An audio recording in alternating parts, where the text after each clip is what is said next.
قال المؤلف رحمه الله ونفعنا به وبعلومه آمين يا رب العالمين. ثم إذا فرغت من التعوذ,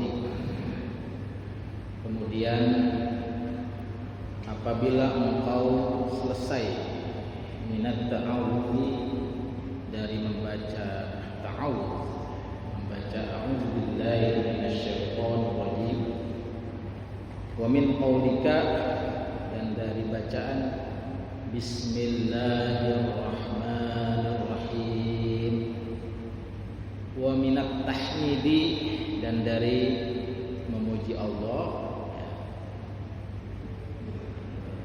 yang dibahkan dengan alhamdulillahi rabbil alamin, wa min ihdari jami'i lutfih, serta menghadirkan seluruh kebaikan-kebaikan dan kelembutan-kelembutan Allah, menghadirkan seluruh kasih sayang Allah yang kita bahasakan dengan Ar-Rahmanir Rahim.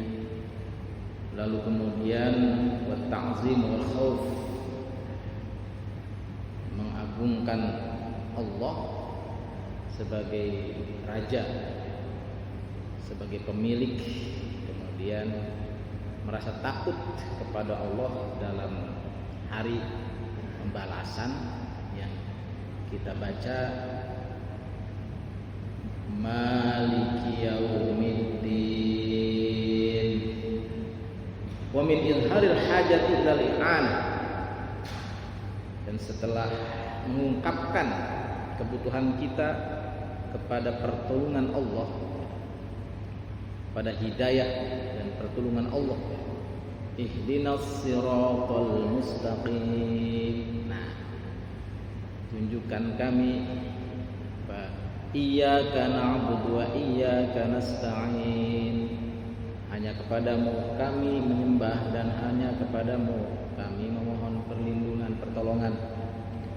Nah, setelah itu, setelah kita membaca itu semua, dan yang terakhir adalah kita menampakkan butuh kita pada pertolongan Allah secara mutlak, yang kita baca dengan kalimat iyyaka na'budu wa iyyaka nasta'in, hanya kepadamu ya Allah kami menyembah dan hanya kepadamu kami meminta pertolongan. Nah, ini meminta pertolongan secara mutlak, minta pertolongan apa saja. Nah, setelah itu fa'ayyin su'alaka, maka tentukan pertolongan yang kau hendak inginkan dari Allah itu, ya, yang tadinya minta pertolongan secara mutlak, sekarang tentukan jenis pertolongan dan permintaanmu itu. Nah, wala tatlub illa ahamma hajatika, dan kamu tidak meminta kecuali kebutuhan yang paling penting di antara kebutuhan-kebutuhanmu. Apa itu kebutuhan kita yang paling penting? Harta? Bukan. Jabatan? Bukan.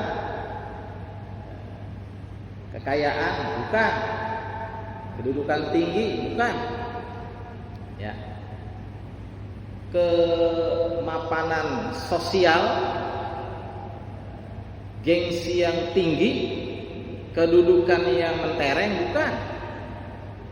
Yang paling penting dan paling urgen yang kamu butuhkan adalah minta diberi petunjuk ke jalan yang lurus, itu ya. Maka wakul, ucapkan olehmu dalam Fatihah, ihdinas siratal mustaqim. Tadi kan wa iyyaka nasta'in, dan kepadamu ya Allah kami meminta pertolongan. Pertolongan apa saja? Oh, itu umum. Hanya yang paling spesifik, yang kita paling butuhkan minta pertolongan itu adalah ihdinas siratal mustaqim. Ya Allah, berikan kami hidayah, bimbingan ke jalan yang lurus.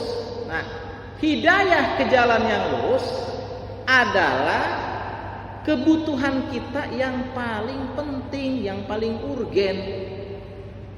Makanya kita mintanya itu.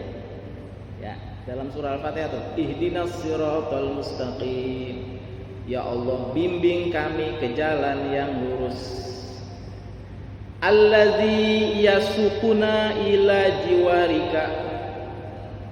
Jalan yang lurus itu allazi yasukuna, jalan yang menggiring kami ila jiwarika, ke hadiratmu. Ini jalan yang lurus itu bukan jalan yang bengkok. Ya, bukan jalan yang bengkok, tapi jalan yang lempeng yang dapat menggiring kami ke hadiratmu, ke haribaanmu. Jadi jalan ini menuntun kami ke sana, ke hadiratmu ya Allah. Tuh. Wa yufdi bina ila mardatika, dan jalan yang mengantarkan kami kepada keridhaanmu. Itu permintaan kita tuh yang paling penting. Minta diberikan jalan yang lurus. Ya, yaitu hidayah ila siratil mustaqim, bimbingan ke jalan yang lurus, bukan jalan yang bengkok. Ya, jalan yang betul-betul lempeng lurus. Nah, wa hadza siratu rabbika mustaqima, jalan Allah, ya, jalan Tuhanmu itu jalan yang lurus. Kenapa kita mesti minta itu? Karena ya, banyak manusia-manusia yang tersesat di jalan yang bengkok. Banyak di kalangan manusia yang disesatkan oleh setan, yang semestinya manusia itu komitmen dengan ikrar pada saat dia itu berada di alam ruh. Emang kita pernah berikrar? Ya, kita pernah berikrar di hadapan Allah, mengakui ketuhanan Allah dan juga sanggup untuk melaksanakan semua perintah-perintah Allah dan menjauhkan semua larangan-larangan Allah. Ikrar kita itu mestinya manusia jalan ke situ, mengakui Allah sebagai Tuhan, melaksanakan semua perintah-perintah Allah, meninggalkan semua larangan-larangan Allah. Itu ikrar yang sudah kita buat pada saat kita itu dulu di alam ruh. Alastu birabbikum qalu bala, ya. Kan begitu ikrar kita itu. Nah, tetapi pada kenyataannya setelah manusia berada di alam dunia, lahir dalam bentuk roh dan juga raga, dalam bentuk roh dan raga, hidup di alam dunia, ternyata banyak yang melenceng, yang menyimpang dari komitmen tadi. Ya, banyak. Kenapa? Karena ada setan yang selalu menggoda manusia, menyesatkan manusia. Ya, makanya setan kan pernah bersumpah. Kata setan begini, fabima aghwaytahum la'aqudanna lahum siratakal mustaqim. Ya, oleh karena engkau telah menyebut aku sebagai orang yang sesat, wahai Allah, ya, la'aqudanna lahum siratakal mustaqim, aku akan menyesatkan Adam dan keturunannya dari jalan yang lurus. Kan ya? Kenapa kita selalu meminta kepada Allah supaya kita menempuh jalan yang lurus? Karena manusia sejak lahir sudah disesatkan oleh setan. Setan berusaha untuk menyesatkan manusia dari menempuh jalan yang lurus menuju jalan yang bengkok. Kan begitu. Fabima aghwaytahum. Ya, oleh karena engkau telah mengecap aku, mencap aku sebagai makhluk yang durjana, maka aku akan menyesatkan Adam dan keturunannya dari jalan yang lurus. Itu sumpah setan, sumpah iblis dan keturunan-keturunannya. Maka banyak manusia yang kemudian lahir ke alam dunia yang semestinya dia itu komitmen menyembah kepada Allah, mereka malah menyembah berhala. Maka diutuslah para rasul untuk memperbaiki tauhid umat dan kaumnya itu. Ada yang kaumnya beriman tapi kebanyakan tidak beriman, kan begitu. Termasuk Nabi Muhammad diutus oleh Allah untuk memperbaiki akidah penyembahan berhala tadinya, ya, menumpas penyembahan berhala menuju tauhid. Lalu kemudian datang juga para pewaris Nabi, ulama-ulama itu juga memperingatkan kepada umat agar supaya bertauhid kepada Allah, melaksanakan segala perintah Allah dan meninggalkan seluruh larangan Allah. Nah, hanya saja manusia itu lalai, ya, lalai dari komitmen untuk menempuh jalan yang lurus. Bahkan orang yang berusaha untuk menempuh jalan yang lurus pun terkadang ketika dia menempuh jalan yang lurus, terkadang dibengkokkan lagi oleh setan, disesatkan lagi oleh setan. Ya, contoh gitu ya. Misalnya orang ingin berderma, ingin menyumbang ke masjid, tempat-tempat ibadah atau ke panti-panti sosial. Kan dia berusaha tuh untuk menempuh jalan yang lurus. Lalu setan menggoda, membisikkan di dalam hatinya, wah, supaya kamu tenar nih, ya, kamu berikan harta yang banyak buat sumbangan, lalu kemudian kamu umumkan tuh agar orang-orang tahu bahwa kamu itu dermawan, bahwa kamu itu orang yang baik, kan? Jadi ketika seseorang menempuh jalan yang lurus aja, itu setan tuh selalu menggoda dengan memasukkan unsur riya di dalam hati orang yang sedang berderma. Itu kan begitu. Terkadang ketika hadir di pengajian, ya, bukan malah konsentrasi mendengarkan taklim, ya, malah ngobrol, malah ngomongin orang, gibah, kan gitu ya. Nah, itu orang sudah hendak menempuh jalan yang lurus, sudah hadir di jalan yang lurus, tapi dibelok-belokkan, dibengkok-bengkokkan oleh setan. Makanya penting bagi kita untuk apa? Sangat penting minta kepada Allah supaya terus-menerus ditunjukkan kepada jalan yang lurus, dibimbing kepada jalan yang lurus. Makanya dalam 4 rakaat sholat setidak-tidaknya kita 4 kali, ya, meminta kepada Allah untuk dibimbing ke jalan yang lurus. Tadi sholat maghrib kita 3 rakaat, setidak-tidaknya 3 kali itu kita meminta kepada Allah supaya terus dibimbing menuju jalan yang lurus. Kenapa harus itu permintaan kita kepada Allah? Karena itu lebih berharga dari harta, dari emas dan berlian, dari jabatan dan dari segala-galanya. Kan begitu.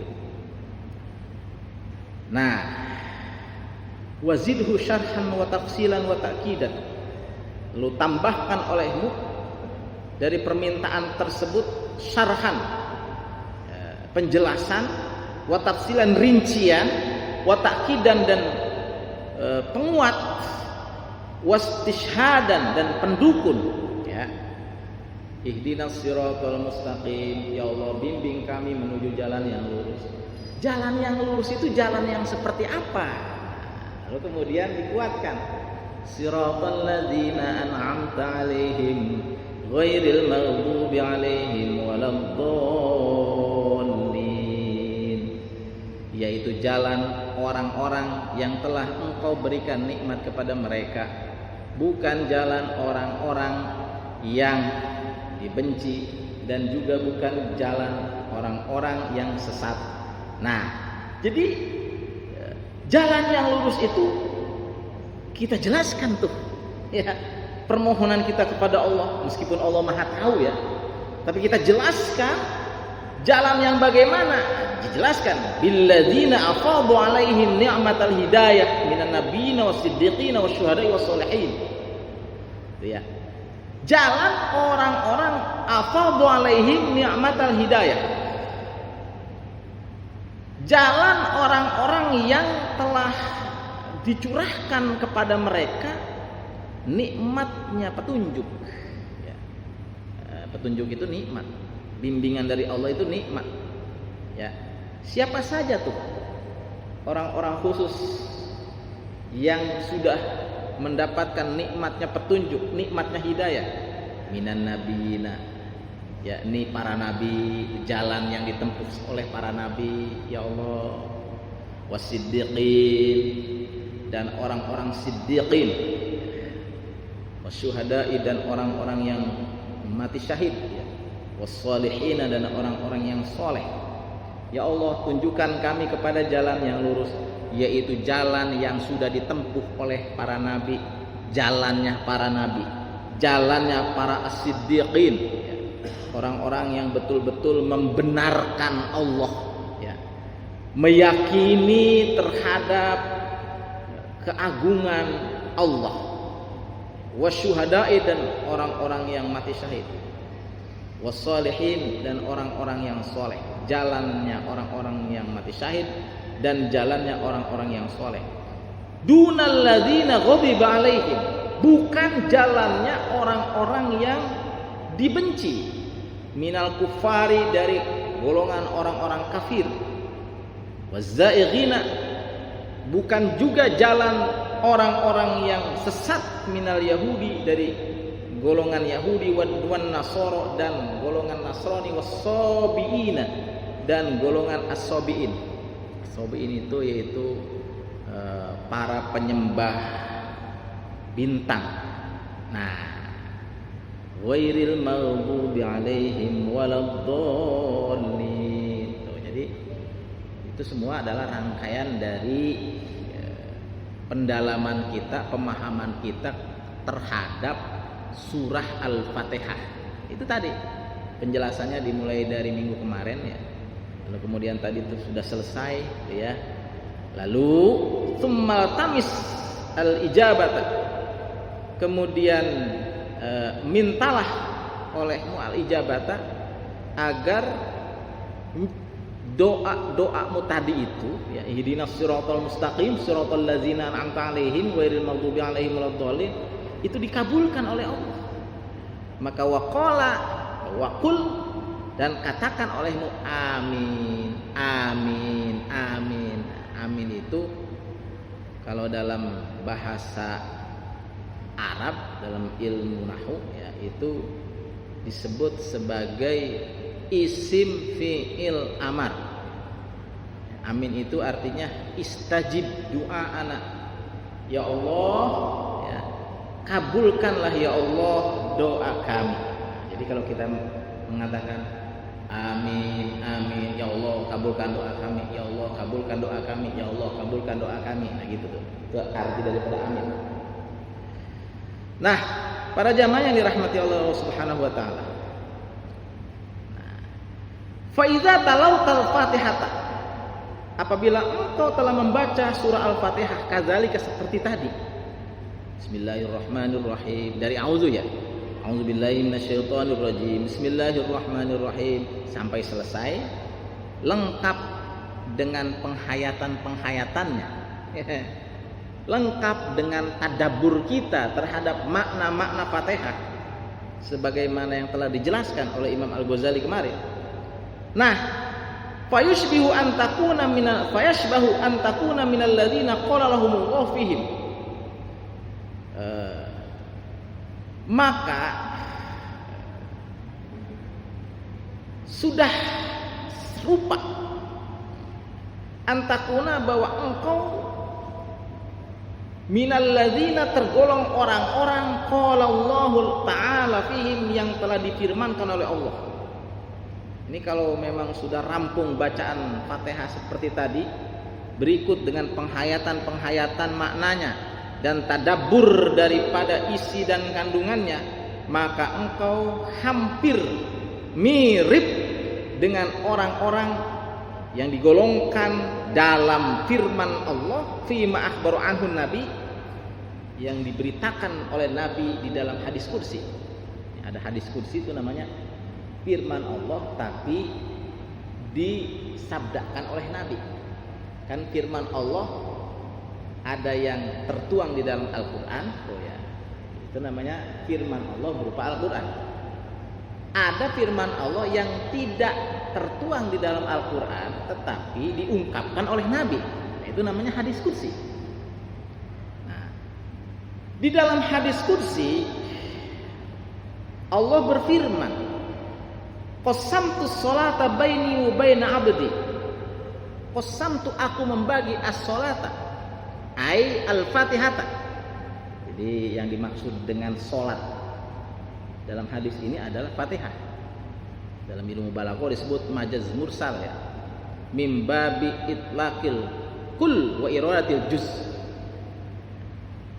Aku membagi Fatihah baini wa baina abdi, dibagi dua.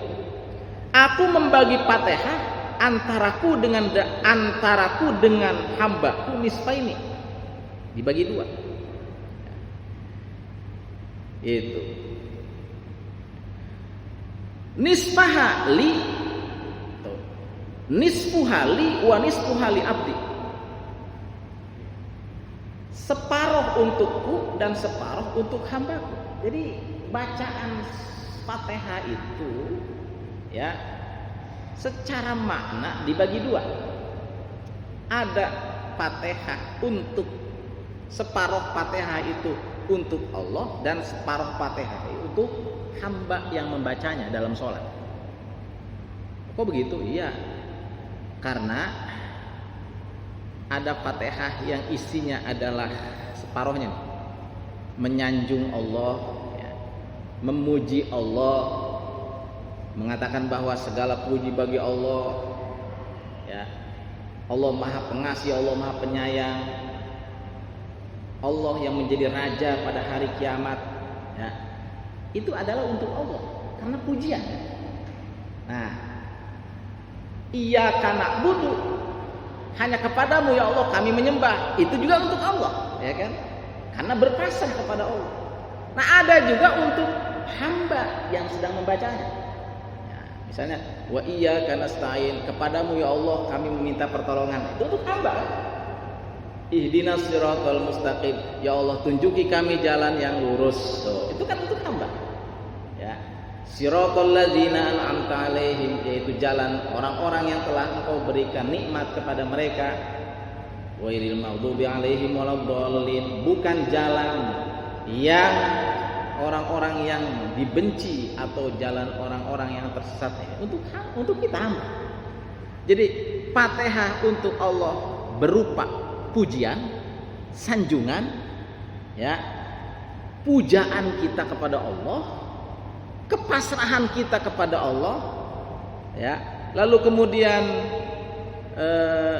pemuliaan kita kepada Allah, pengagungan kita kepada Allah. Nah itu kan untuk Allah tuh. Nah, ada juga Fatihah separuhnya itu untuk kita, yaitu kita memohon kepada Allah, ya, memohon segala bentuk pertolongan, segala bentuk hajah dan keinginan. Wabil khusus permohonan kita itu tertuju agar supaya kita selalu mendapatkan hidayah dari Allah Subhanahu wa taala.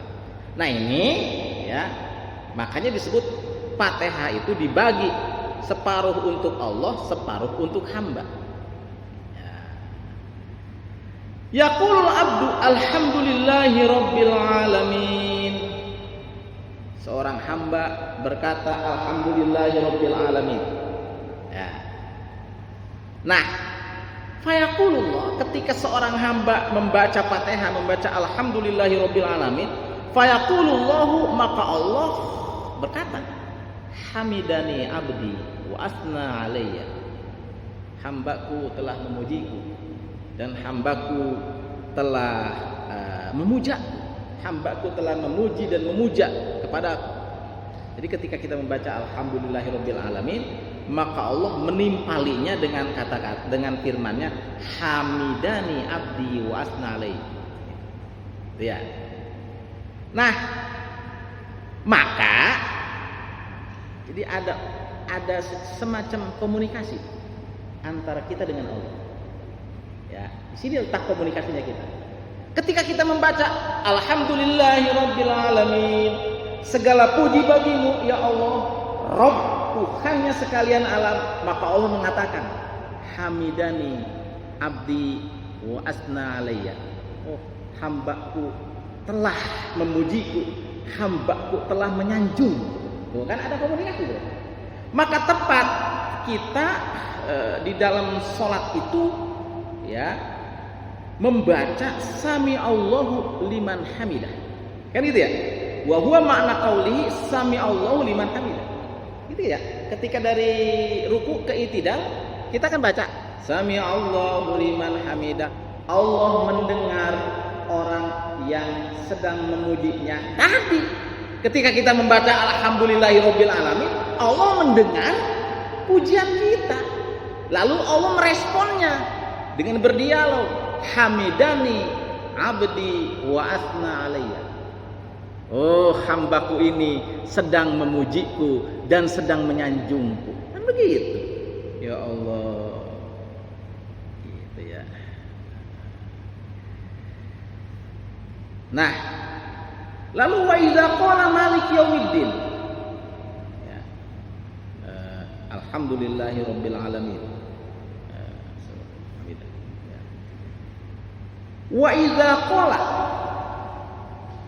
Malik yaumiddin, ketika seorang hamba mengucapkan Malik yaumiddin, ya, qala, maka Allah menjawabnya majadani abdi. Malik yaumiddin, Allah yang menjadi raja pada hari pembalasan. Kan begitu kita ngomongnya, ya, dialogis tuh ya. Allah yang menjadi raja pada hari pembalasan. Maka kemudian Allah merespon, menjawabnya, majadani abdi, hambaku telah mengagungkanku. Itu hambaku sedang mengagungkan aku itu. Ya, jadi ketika kita membaca Malik Yaumiddin, Allah bangga. Itu hambaku ya, sedang mengagungkan diriku, kata Allah. Ya Allah. Ya. Wa qala marratan, lalu Allah juga berkata, fawadha ilayya abdi Malik Yaumiddin. Oh, itu hambaku sedang memasrahkan semua urusan kepadaku. Ya iyalah, karena kita mengatakan Malik Yaumiddin itu meyakini bahwa Allah lah raja, kita tuh hamba. Allah rajanya, kita hambanya. Segala urusan hamba adalah di tangan raja, kan begitu. Berarti kita menyerahkan seluruh urusan kita kepada Allah. Apalagi nanti dalam spesifiknya ketika kita berada di hari pembalasan, maka kita menyerahkan seluruh urusan-urusan hari akhirat kepada Allah. Disitulah Allah yang menjadi raja, di mana manusia yang waktu hidup di dunianya petantang petenteng karena dia punya jabatan tinggi, karena dia seorang raja, tidak akan pernah berkutik di hadapan Allah. Maka dengan ucapan kita Malik Yaumiddin, kata Allah, ini hamba saya sedang memasrahkan seluruh urusannya kepada saya, kata Allah begitu ya. Ya Allah. Terus fa idza qala ihdinas siratal mustaqim siratal ladzina an'amta 'alaihim ghairil maghdubi 'alaihim waladdallin. Apabila mengatakan begitu, kita seorang hamba ya, kita membaca ihdinas siratal mustaqim sampai waladdallin, maka Allah ya menjawabnya, hadza li abdi wa li abdi mas'al. Ini adalah permintaan hambaku, dan permintaan hambaku itu ya, sesuai dengan permintaannya aku akan ijabah, aku akan kabulkan permintaan tersebut. Begitu. Jadi ada dialog tuh ya, dalam pembacaan surah Al-Fatihah itu antara kita dengan Allah ya, kalau kita digolongkan sebagai orang-orang yang tadabbur menghayati dengan isi dan kandungan surah Al-Fatihah. Ya kalau kitanya nggak paham dengan isi dan kandungan surah Al-Fatihah, ya bagaimana mau disebut sebagai arena dialog antara kita dengan Allah pada saat sholat ya? Gitu ya. Nah seperti itu penjelasan daripada Imam Ghazali ya tentang tadabbur surah Al-Fatihah. Masya Allah. Falau lam yakun laka min sholatika hazzun siwa dzikrillahi laka fi jalalihi wa azumatihi fanahika bidzalika ghanimatan.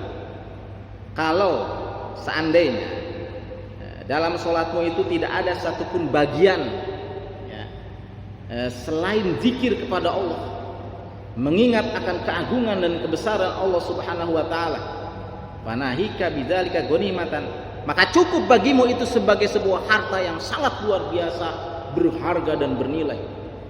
Jadi ketika kita sholat, wabil khusus ketika kita membaca surah Al-Fatihah dalam sholat, lalu kita merasa mentadaburi keagungan Allah, merasa kita itu hina di hadapan Allah, meminta dan menghibah kepada Allah, kita mengagungkan Allah.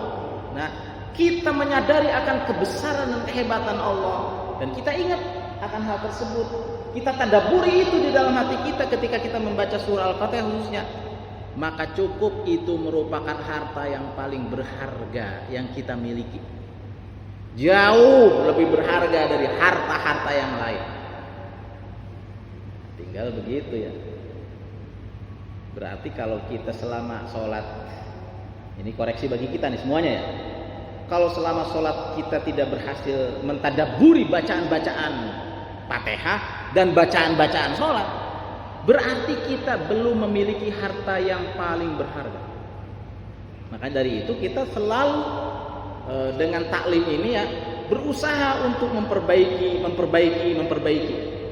Dengan kita taklim itu ada perbaikan diharapkan, sehingga harta yang begitu luar biasa berguna, yang begitu luar biasa berharga bisa kita raih.